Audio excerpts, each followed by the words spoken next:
I have a chance to see the main legend of the Arctic region, Dikson Island, with my own eyes.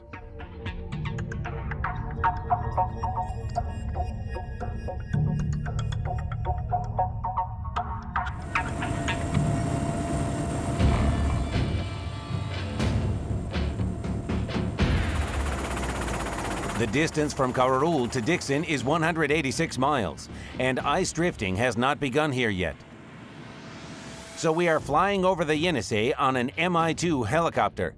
This rocky land is located in the Yenisei Bay, where the Yenisei estuary enters the Arctic Ocean.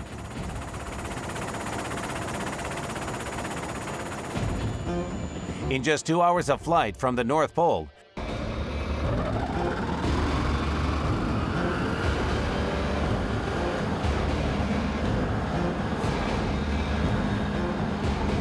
the route of all great Arctic pioneers passed through Dikson. It consists of a village on the mainland and an island. Only 3 people are working here, at a polar station which was founded almost 100 years ago. Unfortunately, nowadays few people know what Dikson is, though it used to be a legend in the past. It was the capital of the Arctic region. On the 8th day of the journey, a tourist vessel approached Dikson. Nikita Berechev, a Taimyr pioneer. He rises above Dikson as a symbol of the courage shown by its inhabitants. Sailors, aircraft pilots, hydrologists. When I lived in St. Petersburg, it is a little more about me rather than Dikson, and walked along those streets. I always miss the vast expanses we can see now, some wind, and perhaps this breath of Arctic. I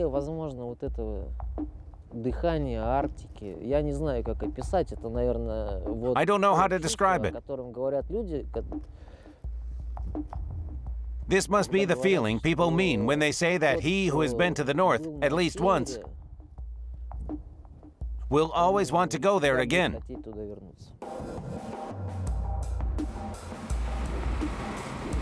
Dikson is the northernmost inhabited locality in Russia.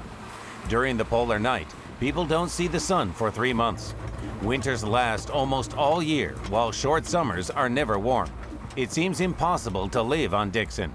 But during the period of Soviet exploration of the Arctic region, schools, kindergartens, shops, and even a small airport for ice reconnaissance and delivering expeditions to drifting polar stations were built here.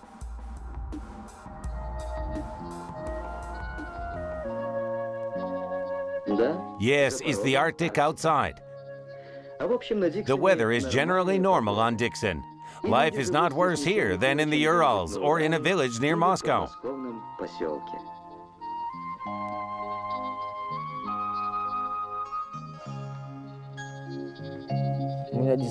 My memories are warm. I don't remember any frosts or polar nights. My childhood passed in a warm atmosphere. All I remember is light. I've always felt good here.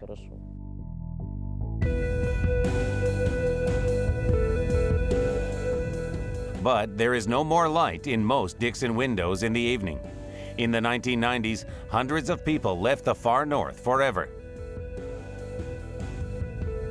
I was unhappy to see those empty streets and abandoned houses, of course. With intact windows, nobody can even break. It's sad. However, I don't only hope. In fact, I believe that Dikson, first, it will last forever. And it has a new beginning now. But now, before plans of developing Dikson come true, life seems dead here. Valery Adamovich lives in hope that one day these deserted streets will be full of life again, and Dikson will stop being a ghost town and will turn into the legendary Dikson of his childhood.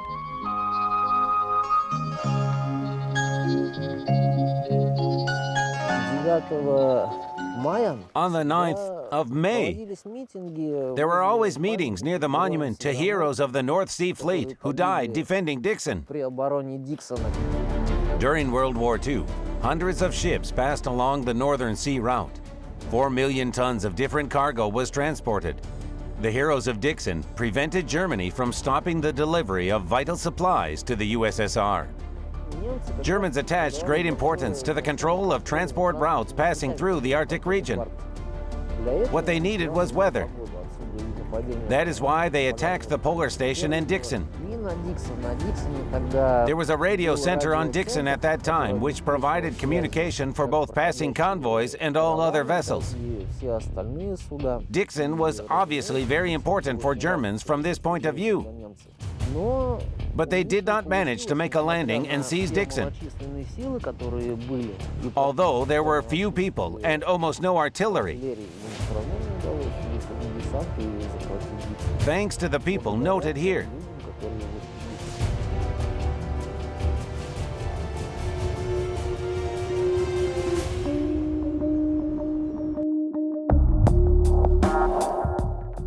On the mainland port of Dikson, there is the only acting port on the entire coast of the Kara Sea, the most difficult sector of the Northern Sea route.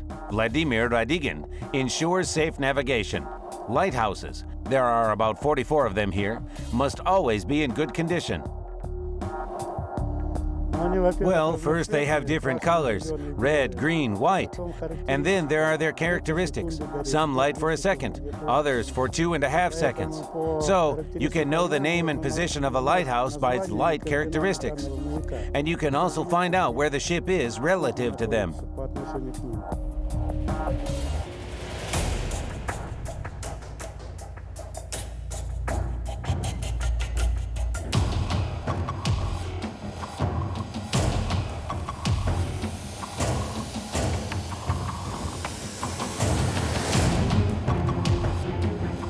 Humans are not the master of the capital of the Arctic. The polar bear is. It is foggy today, as you can see, and you may not see a bear in the fog, although it wandered here on shore just 3 weeks ago. This polar giant steppe is silent under the cover of thick fog. It is afraid of nothing and can kill easily. The only thing that can save you is the rasp of the tracks of an off-roader which it dislikes.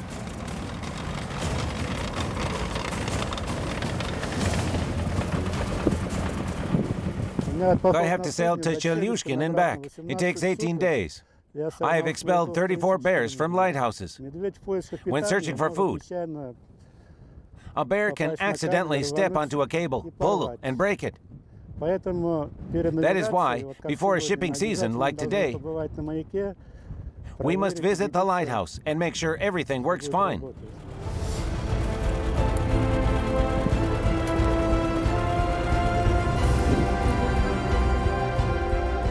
Dikson Island is submerging in fog.